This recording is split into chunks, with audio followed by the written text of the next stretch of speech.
जय माता की भक्तों, आज पांचवें नवरात्रे के दिन मैं आपको 9वां और 10वां अध्याय दुर्गा सप्तशती का सुनाऊंगा।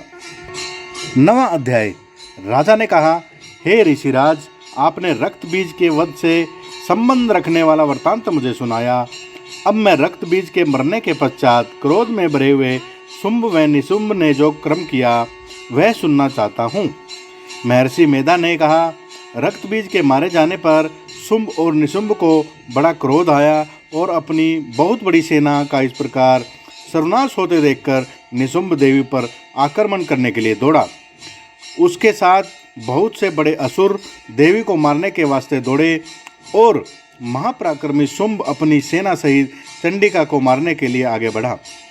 फिर शुंभ और निशुंभ का देवी से घोर युद्ध होने लगा और वह दोनों असुर इस प्रकार देवी पर बाण फेंकने लगे जैसे मेघों से वर्षा हो रही हो। उन दोनों के चलाए हुए बाणों को देवी ने अपने बाणों से काट डाला और अपने शस्त्रों की वर्षा से उन दोनों दैत्यों को चोट पहुंचाई। शुंभ ने तीक्ष्ण तलवार और चमकती हुई ढाल लेकर देवी के सिंह पर आक्रमण किया। अपने वाहन को चोट पहुंची देखकर देवी ने अपने सुर्प नामक बाण से निशुंभ की तलवार व ढाल दोनों को काट डाला। तलवार और ढाल कट जाने पर निशुंभ ने देवी पर शक्ति से प्रहार किया। देवी ने अपने चक्र से उसके दो टुकड़े कर दिए। फिर क्या था, दैत्य मारे क्रोध के जल भुन गया और उसने देवी के मारने के लिए उसकी ओर शूल फेंका, किंतु देवी ने अपने मुक्के से उसको चूर चूर कर डाला। फिर उसने देवी पर गदा से प्रहार किया। देवी ने त्रिशूल से गदा को भस्म कर डाला। इसके पश्चात वह फरसा हाथ में लेकर देवी की ओर लपका। देवी ने अपने तीखे बाणों से उसे धरती पर सुला दिया। अपने पराक्रमी भाई निशुंभ के इस प्रकार से मरने पर शुंभ क्रोध से भरकर देवी को मारने के लिए दौड़ा। वह रथ में बैठा हुआ उत्तम आयुध से सुशोभित अपनी 8 बड़ी बुरी भुजाओं के से सारे आकाश को ढके हुए था। शुंभ को आते हुए देखकर देवी ने अपना शंख बजाया और धनुष की टंकोर का भी अत्यंत दुस्सह शब्द किया। साथ ही अपने घंटे के शब्द से, जो कि संपूर्ण दैत्य सेना के तेज को नष्ट करने वाला था, संपूर्ण दिशाओं को व्याप्त कर दिया। इसके पश्चात देवी के सिंह ने भी अपनी दहाड़ से, जिसे सुन बड़े बड़े बलवानों को मत चूर चूर हो जाता है, आकाश, पृथ्वी और 10 दिशाओं को पूरित कर दिया। फिर आकाश में उछलकर काली ने अपने दांतों और हाथों को पृथ्वी पर पटक दिया। उसके ऐसा करने से ऐसा शब्द हुआ जिससे कि उससे पहले के सारे शब्द शांत हो गए हों। इसके पश्चात शिवदूती ने असुरों के भय से उत्पन्न करने वाला अट्टहास किया, जिसे सुनकर सब दैत्य थर्रा उठे और शुंभ को बड़ा ही क्रोध हुआ। फिर अंबिका ने उसे, अरे दुष्ट, खड़ा रहे कहा तो आकाश से सभी देवता जय जयकार से गूंज उठे।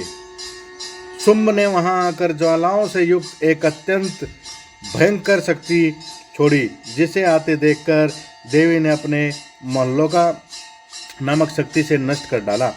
हे राजन, फिर शुंभ के सिंहनाद से तीनों लोक व्याप्त हो गए और उसकी प्रतिध्वनि से ऐसा घोर शब्द हुआ जिससे इससे पहले के इन शब्दों को सभी को जीत लिया। शुंभ के छोड़े बाणों को शुंभ ने अपने बाणों से काट सैकड़ों और हजारों टुकड़ों में परिवर्तित कर दिए। इसके पश्चात जब चंडिका ने क्रोध में भरकर शुंभ को त्रिशूल से मारा तो वह मूर्छित होकर पृथ्वी पर गिर पड़ा। जब उसकी मूर्छा दूर हुई तो धनुष लेकर आया और अपने बाणों से देवी काली तथा सिंह को घायल कर दिया। फिर उस राक्षस ने 10,000 भुजाएं धारण करके चक्र आदि आयुधों से देवी को आच्छादित कर दिया। तब भगवती दुर्गा ने कुपित होकर अपने बाणों से उन चक्रों तथा बाणों को काट डाला। यह देखकर निशुंभ हाथ में गदा लेकर चंडिका को मारने के लिए दौड़ा। उसे आते देख ही देवी ने तीक्ष्ण धार वाले खड्ग से उसकी गर्दन काट डाली। उसने फिर त्रिशूल हाथ में लिया। देवताओं को दुखी करने वाले शुंभ को त्रिशूल हाथ में लिए हुआ आता देखकर चंडिका ने अपने शूल से उसकी छाती पर प्रहार किया और उसकी छाती को चीर डाला। शूल विदीर्ण हो जाने पर उसकी छाती में से एक उस जैसा ही महापराक्रमी दैत्य ठहर जा कहता हुआ निकला। उसको देखकर देवी ने बड़े जोर से ठहाका लगाया। अभी वह निकल भी नहीं पाया था कि उसका सिर अपनी तलवार से काट डाला। सिर के काटने के साथ ही वह पृथ्वी पर गिर पड़ा। तदंतर दहाड़ दहाड़ कर असुरों का भक्षण करने लगी और काली शिवदूती भी राक्षसों का रक्त पीने लगी। कुमारी की शक्ति से कितने ही महादैत्य नष्ट हो गए। ब्रह्मा जी के कमलमंडल से जल से कितने ही असुर समाप्त हो गए। कई दैत्य माहेश्वरी के त्रिशूल से विदीर्ण होकर पृथ्वी पर गिर पड़े और कई बाराही के प्रहारों से छिन छिन होकर धराशायी होकर गिर पड़े।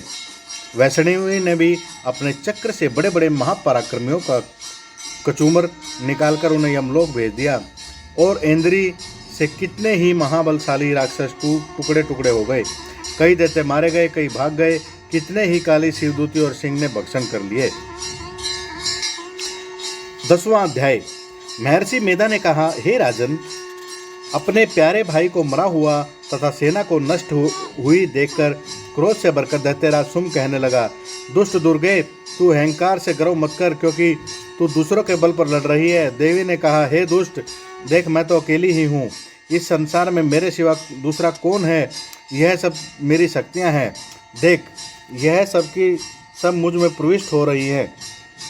इसके पश्चात ब्राह्मणी आदि सब देवियाँ उस देवी के शरीर में लीन हो गई और देवी अकेली रह गई।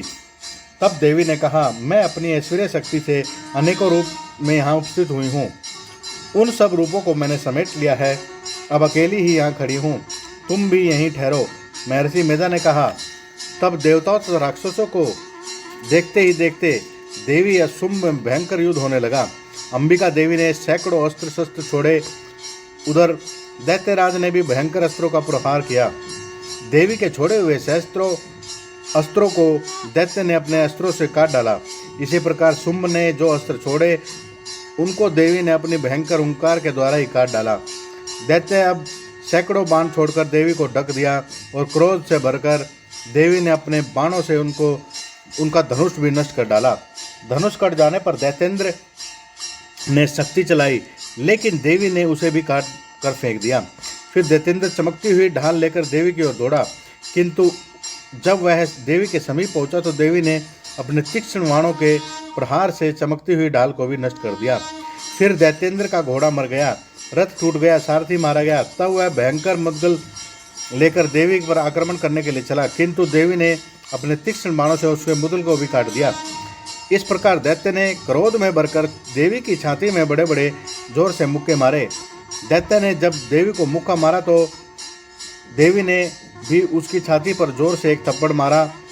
थप्पड़ खाकर पहले तो दैत्यराज पृथ्वी पर गिर पड़ा, किंतु तुरंत ही वह उठ खड़ा हुआ।